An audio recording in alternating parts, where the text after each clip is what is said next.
Hello दोस्तों, स्वागत है आपके अपने यूट्यूब चैनल जीएमजी क्लासेस पे।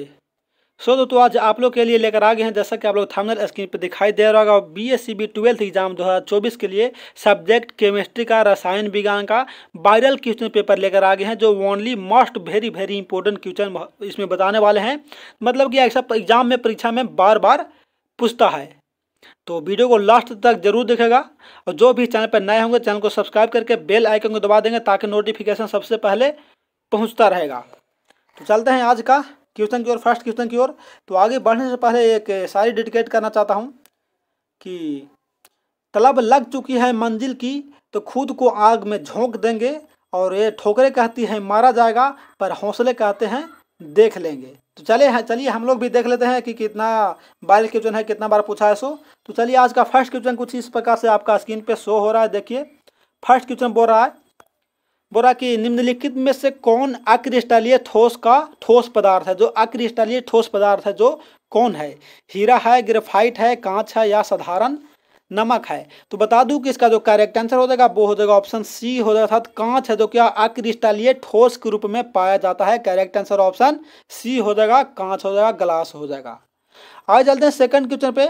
तो सेकंड क्वेश्चन इस प्रकार से बोल रहा है कि सोडियम ऑक्साइड अर्थात Na2O में सोडियम की जो कोऑर्डिनेशन संख्या वो कितना होता है। तो बता दूं कि इसका जो करेक्ट आंसर होता है वो होता है ऑप्शन बी अर्थात 4 होता है। कितना? 4 कोऑर्डिनेशन संख्या होता है सोडियम का। चलिए आगे चलते हैं तीसरा क्वेश्चन पे। तीसरा क्वेश्चन बोल रहा है कि क्रिस्टल के प्रकार हैं, मतलब क्रिस्टल कितने प्रकार के होते हैं? 1 प्रकार, 5 प्रकार, 9 या 4। तो बता दूं कि इसका जो करेक्ट आंसर हो जाएगा वो हो जाएगा ऑप्शन डी अर्थात 4 प्रकार के होते हैं। क्रिस्टल कितने प्रकार के होते हैं भाई? तो 4 प्रकार के होते हैं। राइट आंसर हो गया ऑप्शन डी। चलिए आगे चलते हैं। आपका अगला क्वेश्चन कुछ इस प्रकार से है। चौथा क्वेश्चन इस प्रकार से बोल रहा है कि निम्नलिखित में से किसका हिमांक अवनमन अधिकतर होता है। देखिए अवनमन, कवथनांक, हिमांक, उन्हें सब आप लोग पढ़ लिए होंगे बहुत अच्छे से। तो बताएंगे कि किसका हिमांक अवनमन अधिकतम होता है। तो बता दूं कि 4 का जो राइट आंसर हो जाएगा वो हो जाएगा ऑप्शन ए अर्थात K2SO4 का। क्या? K2SO4 का जो हिमांक अवनमन होता है वो अधिकतर होता है K2SO4 का। चलिए आगे चलते हैं पांचवा क्वेश्चन बोल के 96,500 कूलाम विद्युत CuSO4 को विलय से मुक्त करता है। मतलब कितना ग्राम तांबा से मुक्त करता है 96,500 कूलाम CuSO4। तो बता दूं कि पांचवा का जो राइट आंसर हो जाएगा वो हो जाएगा ऑप्शन बी हो जाएगा करेक्ट आंसर, या अर्थात 31.76 जो ग्राम तांबा है, जो क्या 96,500 कूलाम विद्युत CuSO4 के विलयन से मुक्त करता है। करेक्ट आंसर ऑप्शन बी हो गया। चलिए बहुत ही इंपॉर्टेंट ऑब्जेक्टिव क्वेश्चन है, आप लोग मार लीजिएगा। वेरी सभी तो इंपॉर्टेंट है ही है, लेकिन ज़्यादा जो विशेष इंपॉर्टेंट होगा उसका मैं हिंट कर दूंगा। चलिए आगे चलते हैं छठा क्वेश्चन बोल रहा है कि द्रवित सोडियम क्लोराइड के वैद्युत अपघटन, क्या वैद्युत अपघटन से कैथोड पर मुक्त होता है? क्या वैद्युत अपघटन के से क्या कैथोड पर मुक्त करेगा? क्लोरीन, सोडियम अम्लगन या हाइड्रोजन। तो बता दूं कि 6 का जो करेक्ट आंसर हो जाएगा वो हो जाएगा ऑप्शन बी। क्या करेगा भाई? तो सोडियम करेगा, Na सोडियम करेगा। करेक्ट आंसर ऑप्शन बी हो गया। चलिए आगे चलते हैं 7वां पे। बहुत कम समय में ज्यादा क्वेश्चन ले जाइए, पैसा कम माल ज्यादा। 7वां क्वेश्चन बोल रहा है किसी अभिक्रिया का वेग निम्नांकित प्रकार से व्यक्त होता है। मतलब वेग इस प्रकार से होता है Ka2B। तो इस प्रक्रिया की कोटि क्या होगा? इसका जो कोटि हो जाएगा वो कितना कोटि का होगा? तो बता दूं कि 7 का जो करेक्ट आंसर हो जाएगा वो ऑप्शन बी हो जाएगा। कितना? तो 3 कोटि का हो जाएगा। क्या ऑप्शन बी में दिया गया है? 3 कोटि। आगे चलते हैं 8वां क्वेश्चन पे। 8वां क्वेश्चन बोल रहा है कि निम्न में से कौन लायोफिलिक कोलाइड है। देखिए लायोफिलिक कोलाइड कौन होगा? तो बता दूं कि 8 का जो राइट आंसर हो जाएगा वो हो जाएगा ऑप्शन बी अर्थात गोंद हो जाएगा। क्या? रेजिन, गोंद हो जाएगा, या रेजिन भी बोल सकते। क्या? रेजिन, गोंद, ये सब हो जाएगा क्या लायोफिलिक कोलाइड के अंतर्गत आता है। करेक्ट आंसर ऑप्शन बी हो गया। आगे चलते हैं 9वां क्वेश्चन पे। तो 9वां क्वेश्चन बोल रहा है कि जैव उत्प्रेरक होता है। जैव उत्प्रेरक क्या होता है? एक एंजाइम होता है, या एक तो क्षार होता है, या अम्ल होता है, या कार्बोहाइड्रेट होता है। तो बता दूं कि 9 का जो राइट आंसर हो जाएगा वो हो जाएगा ऑप्शन ए अर्थात एक एंजाइम होता है। जैव उर्वरक उत्प्रेरक क्या है? तो एक एंजाइम होता है। चलिए आगे चलते हैं धीरे धीरे कदमों से बढ़ते हुए अगला क्वेश्चन की ओर। 10वां क्वेश्चन बोला कि निम्नलिखित में से कौन सा धातु साधारण ताप क्रम पर द्रव्य होता है? क्या साधारण ताप दाब पर द्रव अवस्था में पाया जाता है? तो ये तो जाहिर सी बात है कि आप लोग को बहुत अच्छे से याद होगा कौन होता है भाई, तो पारा। पारा पारा जो होता है वो साधारण ताप क्रम पर द्रव अवस्था में पाया जाता है। करेक्ट आंसर ऑप्शन बी हो गया। देखिए जिंक नहीं होगा, ब्रोमीन नहीं होगा, जल नहीं होगा, बल्कि पारा हो जाएगा। चलिए आगे चलते हैं 11वां क्वेश्चन पे। 11वां क्वेश्चन बोल के सल्फाइड अयस्क का समाहरण किया जाता है। सल्फाइड अयस्क का जो समाहरण किया जाएगा वो किसके द्वारा किया जाता है? तो बता दूं कि 11 का जो करेक्ट आंसर हो जाएगा वो हो जाएगा ऑप्शन बी, फेन उत्प्लावन विधि के द्वारा सल्फाइड अयस्क का समाहरण किया जाता है। करेक्ट आंसर ऑप्शन बी हो गया। आगे चलते हैं 12वां पे। 12वां बोल रहा कि HCF4 का आकार कैसा होता है? चतुष्फलकीय, स्वाइलर, प्लेनर या पिरामिडल या लीनियर? तो बता दूं कि HCF4 का जो आकार होता है वो होता है ऑप्शन बी अर्थात स्वाइलर, स्क्वाइलर प्लेनर। क्या स्क्वाइलर प्लेनर होता है? राइट आंसर ऑप्शन बी हो गया। आगे चलते हैं 13 पे। 13वां क्वेश्चन बोल रहा निम्नलिखित में से सबसे प्रबल लीविस अम्ल कौन है? सबसे प्रबल लीविस अम्ल कौन हो जाएगा? तो बता दूं कि 13 का जो राइट आंसर हो जाएगा वो हो जाएगा ऑप्शन डी अर्थात BI3। क्या BI जो 3 है वो क्या हो गया? तो प्रबल लीविस अम्ल हो जाएगा। करेक्ट आंसर ऑप्शन डी हो गया। आगे चलते हैं 14 पे। 14वां क्वेश्चन है इस प्रकार से कि H3PO4 है। H3PO4 क्या है? एक भास्मिक है, द्विभास्मिक है, त्रिभास्मिक है या इनमें से कोई नहीं? तो बता दूं कि H3PO4 क्या है? तो राइट आंसर ऑप्शन बी होता है इसका अर्थात क्या? तो द्विभास्मिक अम्ल होता है। क्या द्विभास्मिक अम्ल होता है H3PO4।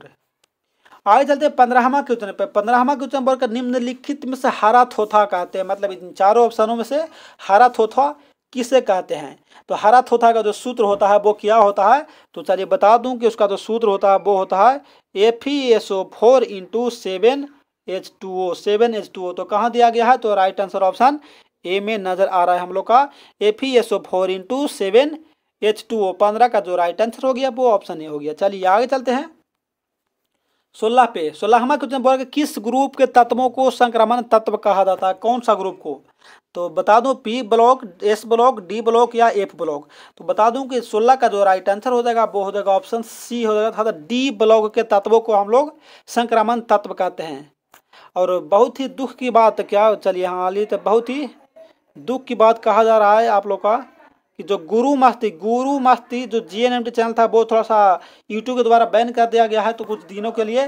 तो इस चैनल को ढेर सारा बहुत से सपोर्ट करने के लिए आप लोग सभी के पास शेयर ज़रूर करें ताकि आज का तो क्लास के माध्यम से सभी के पास पहुंच जाए और वो भी सब्सक्राइब कर पाएँ। तो जो भी चैनल पर नए होंगे तो चैनल को एक बार ज़रूर सब्सक्राइब करिएगा ताकि हमारा कुछ हेल्प हो सके, क्योंकि मेरा जो पुराना चैनल था गुरु मस्ती GNMT वो तो कुछ यूट्यूब के द्वारा नोटिफिकेशन आने के वजह से थोड़ा सा ब्लॉक कर दिया गया है कुछ दिनों के लिए। तो इसको काफ़ी संख्या में आप लोग सब्सक्राइब जरूर करें। आगे चलते हैं 17 पे। 17वां क्वेश्चन बोला कि निम्नलिखित में से कौन सा धातु प्रकृति में मुक्त अवस्था में पाया जाता है? नेचुरली रूप से क्या मुक्त अवस्था में पाया जाता है? कौन? सोडियम, लोहा, जिंक या सोना? तो बता दूं कि 17 का जो करेक्ट आंसर हो जाएगा वो सोना पाया जाता है हमारा मुक्त अवस्था में, प्राकृतिक में पाया जाता है सोना। क्या? गोल्ड पाया जाता है। कौन?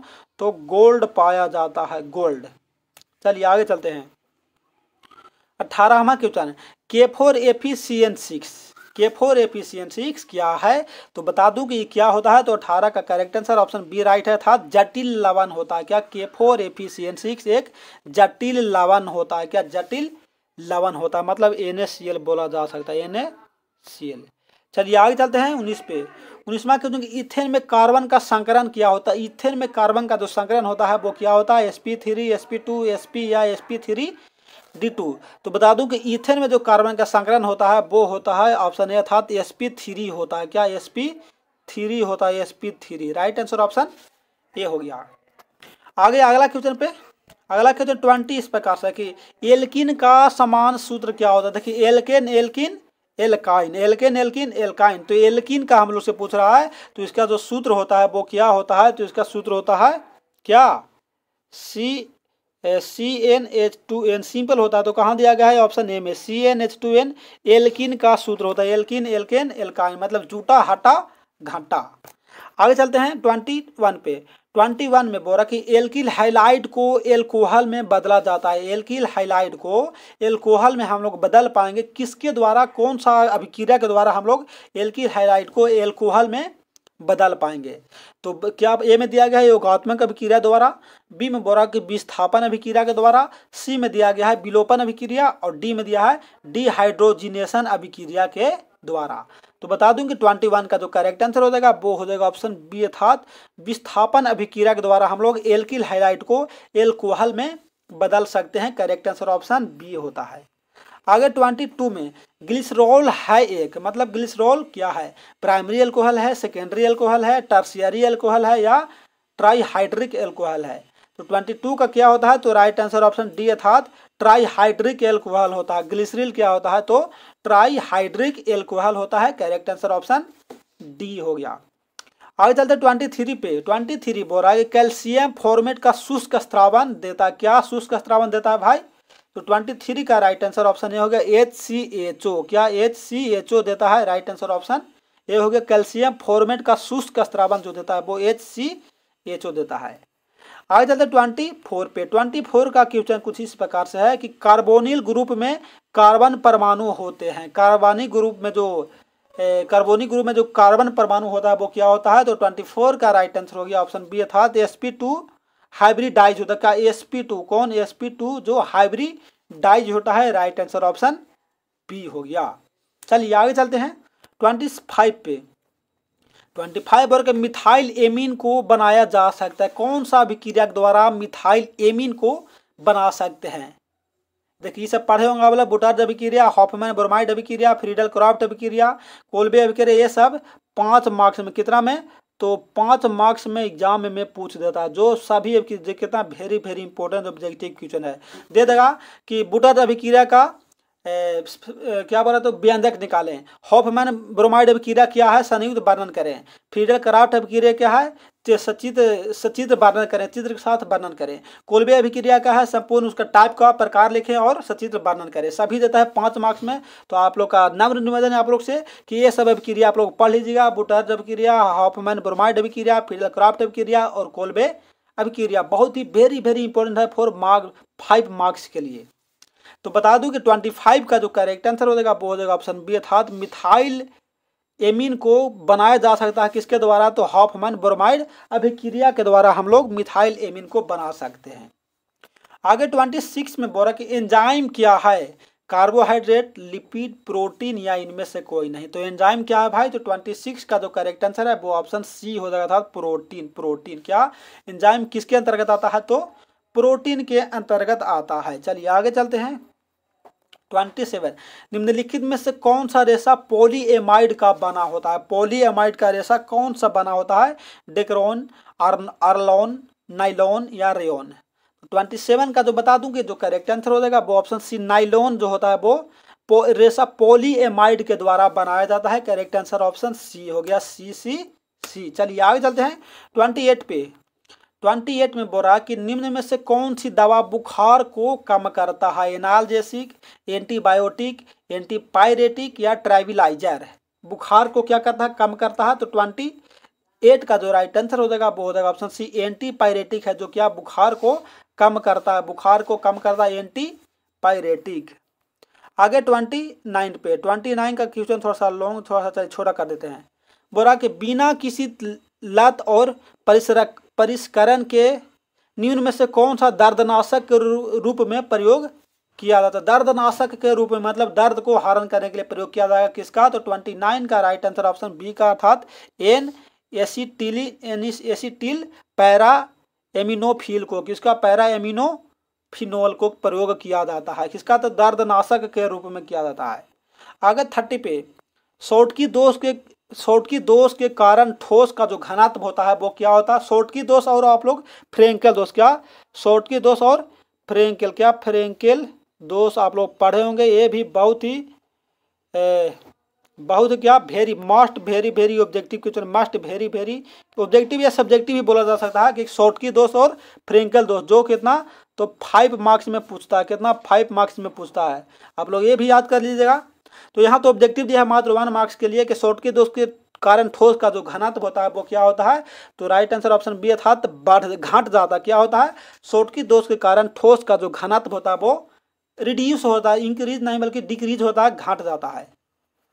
आगे 31 पे, 31 में के टिंडल प्रभाव प्रदर्शित होता है। टिंडल प्रभाव किसके द्वारा प्रदर्शित होता है, तो राइट आंसर हो जाएगा ऑप्शन ए अर्थात वास्तविक घोल के द्वारा टिंडल प्रभाव को प्रदर्शित करता है। इसको 2 मार्क्स में भी पूछता है, कितने मार्क्स में, तो 2 मार्क्स में भी पूछता है, और इसको भी आप लोग वेरी वेरी इंपॉर्टेंट मार लीजिए फॉर एग्जाम 2024 के लिए। आगे 32 पे, 32 में बोल रहा कि लोहे के धातु में प्रयुक्त बात्या भट्ठी का अधिकतम तापक्रम कितना होगा। अधिकतम ताप जो बोल रहा है, टेम्परेचर जो बोल रहा है वो कितना होगा, तो राइट आंसर ऑप्शन बी हो जाएगा अर्थात कितना, तो कितना 1300 डिग्री सेल्सियस। लोहे के क्या बोल रहा है कि धातु में प्रयुक्त बात्या भट्ठी का अधिकतम तापक्रम होता है 1300 डिग्री सेल्सियस होता है। करेक्ट आंसर ऑप्शन बी हो गया।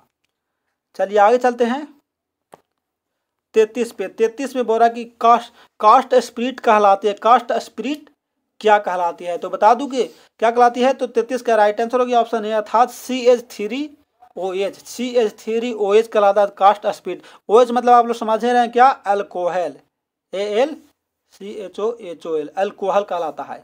आगे 34 पे, 34 में बोले कि फलों की शर्करा कहलाती है। फलों का जो शर्करा है वो क्या कहलाएगा, ग्लूकोज, फ्रक्टोज या मैनोज, क्या बोलते हैं इसको, मेनोज या गैलेक्टोज। तो 34 का राइट आंसर हो जाएगा ऑप्शन बी अर्थात फ्रैक्टोज कहलाता है। फलों का जो शर्करा होता है वो क्या कहलाता है, तो फ्रैक्टोज कहलाता है। करेक्ट आंसर ऑप्शन बी हो गया। आज चलिए आगे चलते हैं 35वां क्वेश्चन पे। तो आपका 35वां क्वेश्चन कुछ इस प्रकार से दिखाई दे रहा है। बोला कि इबुप्रोफेन क्या है। क्या इबुप्रोफेन क्या है, सल्फर औषधि है, पीड़ाहारी है, एंटाहिस्टामिन है, या इनमें से कोई नहीं है। तो बता दो कि इबुप्रोफेन क्या होता है, तो करेक्ट आंसर ऑप्शन बी अर्थात पीड़ाहारी होता है। क्या पीड़ाहारी होता है, करेक्ट आंसर ऑप्शन बी हो गया। चलिए आगे चलते हैं। आगे बस समाप्त हो गया, आज का सेशन इतना ही था। बाकी थैंक्स फॉर वॉचिंग। सपोर्ट के लिए लाइक, सब्सक्राइब एंड शेयर करना नहीं भूलिएगा। अब आप लोग फीडबैक जरूर दीजिएगा कि आप लोग का आज का क्लास सभी को कैसा लगा, अच्छा लगा या खराब लगा। मैं हूं आपका दोस्त, आपका प्यारा सा साथी बाय STN सर। तो चलिए फिर मिलते हैं अगले क्लास के सेट में। तब तक के लिए जय हिंद, जय भारत।